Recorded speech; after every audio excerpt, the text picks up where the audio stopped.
Hello student, this is Sanchita. Welcome back to my channel. Today we are continue with 9th class math with chapter 2. Okay? तो आज हम chapter 2 में देखने वाले हैं algebraic identities with some examples. Okay?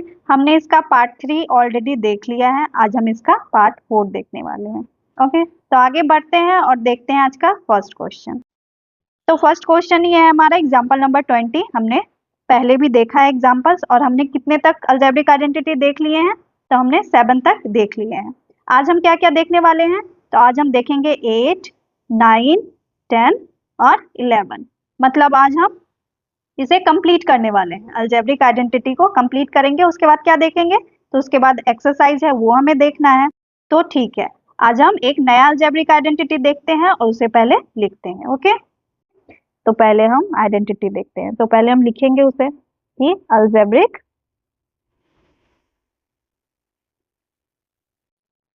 Identity.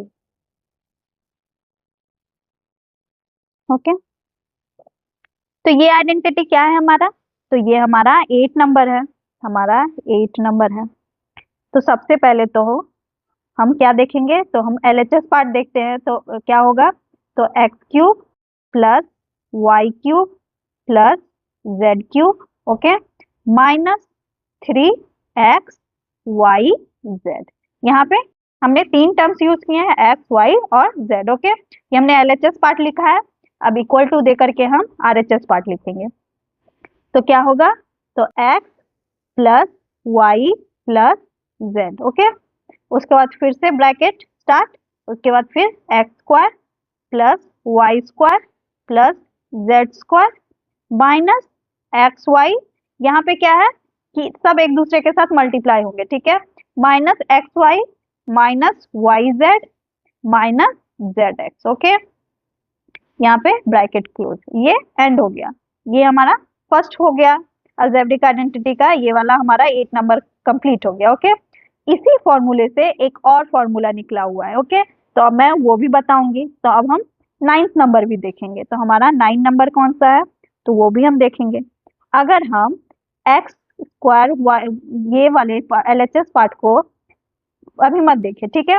ये x plus y plus z जो है, अगर हम 0 ले लें तो क्या होगा, तो वो हम लिखते हैं. तो इफ क्या करेंगे कि x plus y plus z is equal to 0, then क्या होगा, तो देखिए अगर हम इसको कंप्लीट 0 लेते हैं तो क्या हो जाएगा, 0 से अगर हम किसी चीज को मल्टीप्लाई करते हैं तो क्या होता है, वो भी 0 हो जाता है. इसका मतलब क्या है कि ये पूरा आरएचएस पार्ट इसका 0 हो जाएगा. तो ये कंप्लीट 0 हो जाएगा. तो अब हम इसी को यूज करेंगे कि अगर हम x plus y plus z को अगर 0 ले लें तो ये फॉर्मूला क्या हो जाएगा. ओके, तो अभी हम इसी को यूज करते हैं. तो यहाँ पे क्या होंगे, तो सबसे पहले तो इसे मैं रिमूव कर रही हूँ. उसके बाद क्या होगा, तो देन क्या होगा, तो यहाँ पे होगा कि x cube plus y cube plus z cube. ये हमारा ये एलएचएस वाला पार्ट है, सिर्फ एलएचएस वाला ही बचेगा, ठीक है. और इस पार्ट को हम ये इसको राइट साइड भेज देंगे.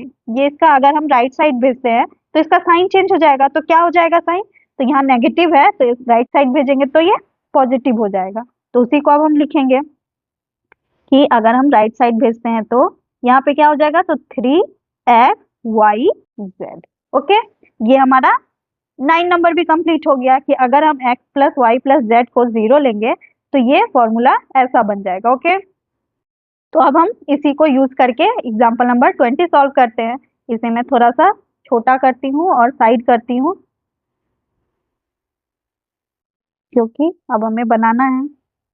ओके, तो अब हम क्वेश्चन देखते हैं. तो हमारा क्वेश्चन क्या है तो हमारा क्वेश्चन है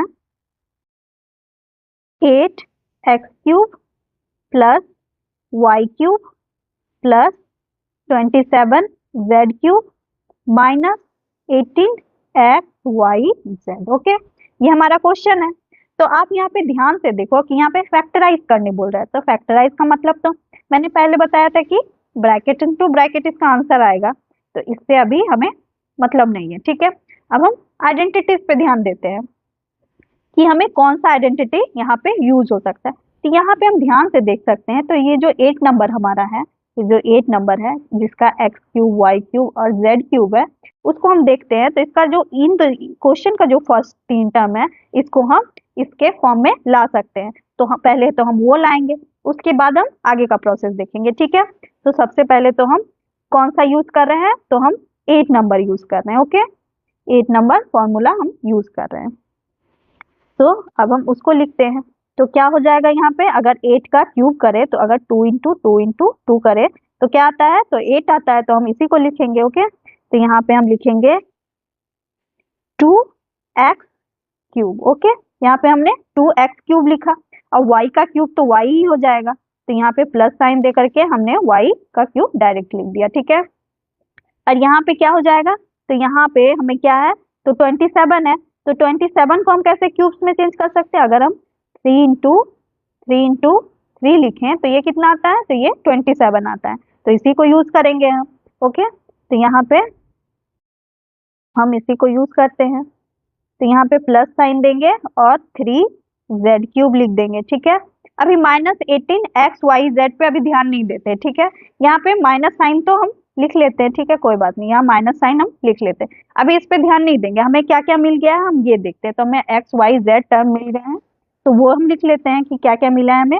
x मिला है हमें 2x, y मिला है हमें y ही है, और z मिला है हमें 3z। ओके, हमें ये तीनों टर्म्स मिल गए हैं। तो अब हम इस पार्ट को हम पुट करके बस देखेंगे कि यहाँ पे 3xyz अगर हम पुट करते हैं तो हमें 18xyz मिल रहा है या नहीं। वो मिलेगा, वो कंफर्म मिलेगा, आप चिंता मत करो, ठीक है, कि वो मिलेगा।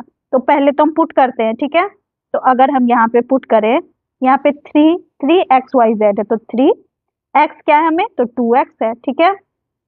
y क्या है हमें, तो हमें तो y का जगह y ही है, और z क्या है हमें, तो 3z है। ओके, अगर हम क्या करेंगे, 3 को 2 से मल्टीप्लाई करेंगे तो कितना आएगा, तो 6 आएगा, और 6 को फिर हम 3 से मल्टीप्लाई करेंगे तो क्या आ जाएगा, तो 18, और क्या हो जाएगा, एक्स वाई जेड। ये तो आ गया 18xyz, हमने अचीव कर लिया। तो इसका मतलब है कि हमने सही लिखा है। ओके, तो अब हम इसी को यूज करेंगे। तो कौन सा यूज करेंगे हम, पहले तो इसे मैं थोड़ा सा साइड कर दे रही हूँ, ओके, कि हमें पता चले कि हमें क्या क्या मिला है। ओके, यहाँ पे मैं रखती हूँ। ओके, तो यहाँ पे हमें कौन सा फॉर्मूला मिला है वो हम लिखते हैं। तो यहाँ पे हमें मिला है x cube plus y cube plus z cube. Okay, यहाँ पे क्या है, -3x y z। ओके, ये हमें मिल गया है ये फॉर्मूला। तो हमें निकालना क्या है, तो हमें निकालना है उसके राइट साइड वाला, x plus y plus z. Okay, bracket close, फिर bracket open, x square plus y square plus z square. Okay, minus x y minus y z minus z x. ये हमें इस पे अब पुट करना है, जो हमें एक्स वाई और जेड का वैल्यू आया है। तो अब हम इसे पुट करते हैं। तो एक्स का क्या है, तो 2x है, तो 2x, y का तो y ही है, तो y, और z का है हमें 3z। ओके, तो यहाँ पे हमने पुट कर दिया। अब हम इसको सेकंड वाले ब्रैकेट्स को स्टार्ट करते हैं। तो एक्स स्क्वायर, तो x का क्या वैल्यू है, तो 2x, आप मन में ही मल्टीप्लाई कर लो, तो क्या हो जाएगा, तो 2 into 2 4x square. Okay, y square, तो y का क्या है, तो y का तो y ही है, तो इसको हम y ही लिख देंगे। ओके, उसके बाद जेड स्क्वायर, जेड का क्या है, तो 3z, तो 3 इंटू 3 9, तो 9z स्क्वायर। ओके, तो यहाँ पे फिर माइनस साइन, उसके बाद क्या होगा, तो एक्स वाई, तो एक्स वाई क्या हो जाएगा, तो 2x इंटू वाई, तो क्या हो जाएगा, तो यहाँ पे 2xy हो जाएगा। तो इसी को हम लिखते हैं कि यहाँ पे 2xy होगा, 2xy। ओके, यहाँ पे अब नेक्स्ट टर्म क्या होगा, तो yz, तो माइनस साइन नहीं होगा, तो yz, तो yz क्या है, तो y हमारा y इंटू 3z है, तो क्या हो जाएगा, तो 3yz हो जाएगा। तो यहाँ पे क्या हो जाएगा, तो 3yz हो जाएगा, तो हम उसे लिख लेते हैं 3yz। ओके, लास्ट टर्म हमारा क्या है, तो माइनस zx है, तो zx क्या हो जाएगा, तो x क्या है हमारा, z है हमारा 3z, और x है हमारा 2x, तो ये मल्टीप्लाई होके 6zx हो जाएगा। तो यहाँ पे 6zx हो जाएगा। ओके, तो ये हमारा आ गया, ये हमने ब्रैकेट क्लोज किया, और ये हमारा आंसर आ गया। ओके, ये हमारा आंसर आ गया। आपको अच्छे से समझ आ गया होगा कि हमने कैसे इसे यूज करके निकाला है और कैसे हमने इसे अचीव किया है। ओके, तो ठीक है, अब ये हमारा लास्ट क्वेश्चन हो गया एग्जाम्पल्स के एनसीईआरटी बुक के। ओके, तो और भी 2 फॉर्मूलेज हैं, पहले मैं वो बताऊंगी, उसके बाद ये क्लास एंड करेंगे। ओके, तो वो फॉर्मूलेज के मैंने अभी तो एग्जाम्पल्स में नहीं है, लेकिन मैं फिर भी उसे बताऊंगी क्योंकि वो भी जरूरी है आपको याद रखना। ओके, तो इसे हम रिमूव करते हैं और वो 2 फॉर्मूले देखते हैं। ओके, तो इसे मैं रिमूव करती हूँ।